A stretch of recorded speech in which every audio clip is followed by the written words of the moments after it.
Let's jump right in. Today, we're unpacking what has to be one of the absolute most brilliant military maneuvers in human history. We're going to set a really fast pace here as we journey back to the 17th century to witness a total masterclass in strategy, geography, and just sheer willpower. We're talking about the legendary Battle of Umberkind. Right off the bat, I want you to consider this. Who wins a battle between a tiny force of just 800 soldiers and a heavily armed army of 20,000? Seriously, take a second to think about that. Normally, with completely impossible odds like that, a battle would literally be over before it even began. It wouldn't just be a defeat, it would be an immediate, absolute massacre. Okay, let's dive into this, because we are looking at a staggering 1-to-25 ratio. On paper, a 20,000-strong Mughal army should have steamrolled 800 Maratha soldiers in, a few minutes? But, history didn't exactly play out on paper here. Somehow, incredibly, those 800 Maratha soldiers didn't just survive, they actually forced the 20,000 Mughals to completely surrender and leave all of their weapons, their elephants, and their horses behind. No way, right? How is that even possible? Well, to understand, we gotta zoom out a bit. So, looking at the geopolitical chessboard between 1660 and 1661, Chhatrapati Shivaji Maharaj was rapidly becoming this massive rising power in the Deccan region. Now, his expanding Maratha empire wasn't fully established just yet, but his growing influence was becoming a severe thorn in the side of the Mughal Emperor Aurangzeb, as well as the Alda Shahi of Bijapur. Shivaji Maharaj was out there capturing forts, disrupting supply lines, and just openly challenging Mughal authority left and right. And Aurangzeb was getting incredibly frustrated by it all. Back in November 1660, Shivaji Maharaj shocked everyone by defeating the formidable Afzal Khan at Pratapgarh, using just incredible intelligence and presence of mind. But, his enemies kind of thought it was a fluke. So Aurangzeb sent his powerful relative, Shaista Khan, down to the Deccan with this colossal army. And honestly, initially it worked. In early 1661, Shaista Khan captured important areas like Pune and the Chakan Fort. Now, this gave the Mughals a tremendous but completely false sense of confidence. They really thought they had the Marathas on the run. So in January 1661, eager to just finish the job once and for all, an experienced commander named Kartalab Khan was sent marching toward the Konkan region to capture more forts and hopefully draw Shivaji Maharaj out into the open. But ultimately, what we're looking at here is a clash of two completely different military philosophies. See, the Mughals believed warfare was strictly a numbers game. You bring thousands of soldiers, you bring the cannons, the elephants, you surround a fort, and you just crush the enemy through sheer size and brute force. But Chhatrapati Shivaji Maharaj, he had a highly strategic, completely different approach to the whole thing.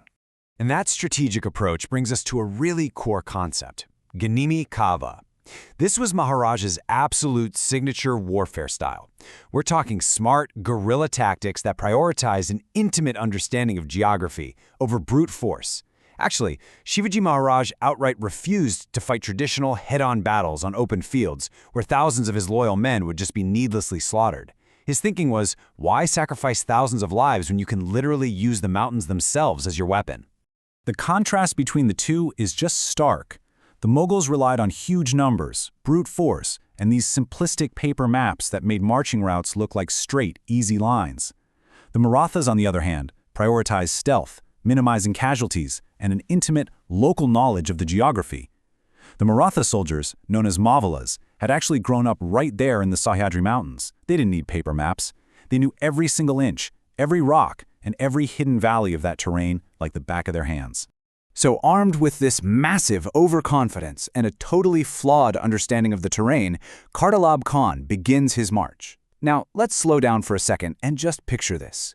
A heavily armed imperial force marching through the rugged Deccan landscape, completely unaware that they aren't actually hunting the Marathas, they are walking right into their trap. Look at how brilliantly passive this trap is. First, Kartalab Khan's army passes right by the Maratha-controlled forts of Vizapur and Lohagadh, completely unprovoked. He fully expected an attack, but Maharaj ordered his men to hold their fire. Meanwhile, the Marathas, broken up into these small, incredibly stealthy units, hid deep in the Sahyadri Mountains, silently tracking the Mughals' every single move. By not attacking early from the forts, Shivaji Maharaj basically lured the Mughals exactly where he wanted them. Finally, they just waited for the enemy to enter a very specific, narrow geographical choke point. Welcome to Umberkind. This pass, which is located near modern-day Kopali in Maharashtra, is an absolute geographical nightmare for a sprawling army. It is a narrow, deeply claustrophobic path flanked by steep, towering mountains and thick, dense forests. There is zero open ground here. There's no room for big cavalry charges. It is tightly enclosed, and once a large army marches in, they are completely, hopelessly bottlenecked. And this is where the sheer discipline of the Maratha army really shines. I mean, imagine the waiting game. The Mughal army, exhausted, hot, and just covered in dust from their long march in this unfamiliar territory, ventures deeper and deeper into the narrow pass. The Marathas were right there, hidden in the cliffs above, watching 20,000 enemies pass right under their noses. But nobody moved. Not an inch. Shivaji Maharaj's strict orders were to wait until the Mughal army was so deep into the pass that the front lines couldn't retreat and the rear lines couldn't advance. And then the trap snaps shut. The ambush strikes with just terrifying speed. Suddenly, the silent mountains completely come alive. Giant boulders are pushed off the cliffs, crashing down into the bottlenecked Mughal forces. Showers of arrows rain down from unseen archers above. And while the Mughals are totally reeling, Maratha soldiers swiftly descend into the pass, initiating brutal, highly effective hand-to-hand combat in the exact tight spaces where they absolutely excelled. It was absolute chaos. The Mughal soldiers who were trained for open-field combat had completely lost their advantage. They couldn't form ranks, they were slipping all over the rocky terrain, crashing into one another and literally tripping over their own injured comrades. Those overwhelming numbers that Kartalab Khan relied so heavily on had literally become his worst enemy. They were completely trapped in this meat grinder of stone and steel. So as the panic sort of subsided into grim reality, the pace of the battleground to a halt, Kartalab Khan stood there, completely helpless. His advisors delivered the bitter truth. Attempting to advance or even fight back in this tight pass would mean the total slaughter of all 20,000 men. He was right in the lion's mouth. Realizing his absolute defeat, Kartalab Khan raised a white flag. He sent an envoy to plead for a ceasefire. And who was waiting calmly on horseback at the other end of the pass? Chhatrapati Shivaji Maharaj himself. Now, Maharaj could have easily ordered the destruction of the entire Mughal force right then and there. But he didn't. He followed the honorable rules of war. He showed mercy, sparing the lives of the Mughal soldiers and actually allowing them a safe retreat. However, there was a catch. He confiscated absolutely everything else. All their weapons, their cannons, their horses, and their elephants, the whole shebang was seized. The mighty Kartalab Khan, who had marched out to crush the Marathas, had to return to his superiors completely disarmed and deeply, deeply humiliated. And you know, this isn't just some tall tale, it's heavily documented historical reality. The battle is accurately described in the contemporary historical text called the Shiv Bharat, which was written during Shivaji Maharaj's own time.